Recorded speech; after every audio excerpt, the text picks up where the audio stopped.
লবণ খেয়ে যেন কেউ নিমক হারামি না করে ইনশাআল্লাহ। বিএনপি হচ্ছে এই দেশের গণমানুষের সরকার, এই দেশের উন্নয়নের সরকার। 1 থেকে 1.5 বছরের মধ্যে 1 কোটি মানুষের কর্মসংস্থানের ঘোষণা দিয়েছে। সবার জন্য স্বাস্থ্য, এটা হচ্ছে আমাদের নীতি। কেউ বিনা চিকিৎসায় মৃত্যুবরণ করবে না এই দেশে। কোন পরিবারের কোন ছেলে মেয়েরা আর স্কুলে না যেয়ে থাকবে না ইনশাআল্লাহ।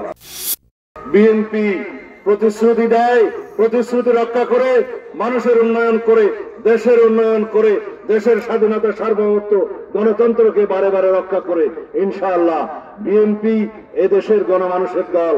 এদেশের গণমানুষের মার্কা কি? এদেশের গণমানুষের মার্কা হচ্ছে ধানের শীষ।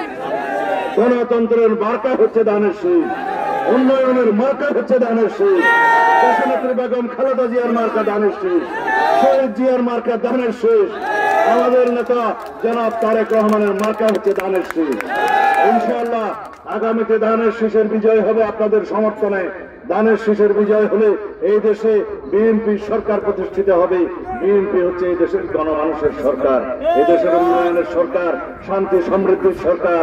বিএনপি হচ্ছে এই দেশের গণতন্ত্র রক্ষার সরকার ইনশাআল্লাহ।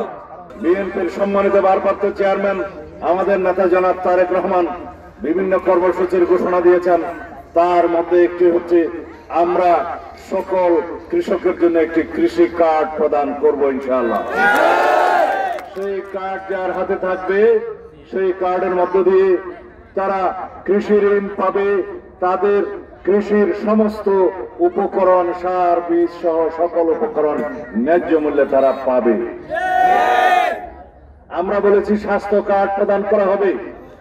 বাংলাদেশের সকল নাগরিকের স্বাস্থ্য সেবা পাওয়া তার অধিকার। সুতরাং সকল নাগরিকের চিকিৎসা, স্বাস্থ্য সেবা নিশ্চিত করার জন্য আমরা স্বাস্থ্য কার্ড প্রদানের ব্যবস্থা করব ইনশাআল্লাহ। সেই স্বাস্থ্য কার্ড যার হাতে থাকবে, প্রাথমিক চিকিৎসা থেকে শুরু করে প্রয়োজনীয় সকল চিকিৎসা সে পাবে। এই আমরা পদ্ধতির ঘোষণা দিয়েছি। এই স্বাস্থ্য কার্ড প্রদান করা হবে। আমাদের উদ্দেশ্য হলো সবার জন্য স্বাস্থ্য, এটা হচ্ছে আমাদের নীতি। কেউ বিনা চিকিৎসায় মৃত্যুবরণ করবে না এই দেশে। আমরা বলেছি আমরা ফ্যামিলি কার্ড দেব। ফ্যামিলি মানে পরিবার। পরিবারের যিনি মহিলা থাকবেন, মুরব্বী, তার হাতে তার নামে সেই কার্ডটা থাকবে। সেটার যার হাতে থাকবে তার সেই পরিবারের প্রতি মাসে ভরণ পোষণের জন্য ন্যায্য মূল্যে এবং বিনামূল্যে সেই পরিবারের সকল চাহিদা পূরণ হওয়ার জন্য আমরা চাল, ডাল সহ নিত্য প্রয়োজনীয় সকল দ্রব্যাদি সরবরাহ করবো ইনশাআল্লাহ। আমরা হয়তো প্রাথমিক পর্যায়ে সকল নাগরিককে এই ফ্যামিলি কার্ডের আওতায় আনতে পারবো না, কিন্তু আমরা প্রথমবারেই শুরু করব 50 লাখ থেকে 1 কোটি ফ্যামিলি কার্ড প্রদানের মধ্য দিয়ে। আমাদের নেত্রী দেশনেত্রী বেগম খালেদা জিয়া অনেক বছর আগে থেকেই শিক্ষা, খাদ্যের বিনিময়ে শিক্ষা কর্মসূচি শুরু করেছিলেন। আপনারা জানেন, সেটা আমরা বৃদ্ধি করব। কোন পরিবারের কোন ছেলে মেয়েরা আর স্কুলে না যেয়ে থাকবে না ইনশাআল্লাহ। তারা স্কুলে যাবে, মাদ্রাসায় যাবে, উচ্চ শিক্ষায় যাবে। প্রয়োজন মতো তারা ভোকেশনাল কারিগরি শিক্ষা নেবে। সবাই তো আর মাস্টার ডিগ্রি পাস করতে পারে না। যারা যেই পর্যায়ে শিক্ষিত হবে তাদেরকে যেন বেকার না থাকতে হয়, সেজন্য আমরা ব্যবস্থা গ্রহণ করবো ইনশাআল্লাহ। আমরা আরো ঘোষণা দিয়েছি যে যারা শিক্ষিত বেকার আজকে চাকরি পায় না, তাদের জন্য কর্মসংস্থান করা হবে। আমরা 1 থেকে 1.5 বছরের মধ্যে 1 কোটি মানুষের কর্মসংস্থানের ঘোষণা দিয়েছি।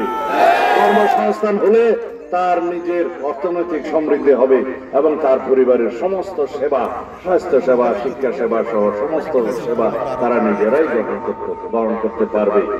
বিএনপি যদি সরকার পরিচালনার দায়িত্ব পায়, আল্লাহর রহমতে আপনাদের সমর্থনে লবণের ন্যায্য মূল্য নিশ্চিত করা হবে। এই সরকার একটা অস্থায়ী সরকার, তারা না বুঝে আমদানির জন্য একটা অনুমতি দিয়েছে। আমি অনুরোধ করব, ঢাকায় গিয়েও সশরীরে দেখা করে অনুরোধ করব। আমি জেনেছি এই আমদানির অনুমতি দেওয়াটা ঠিক হচ্ছে না। কারণ ভরা মৌসুমে যখন আমদানিকৃত লবণ আসবে তখন আমাদের কৃষকরা ন্যায্য মূল্য পাবে না।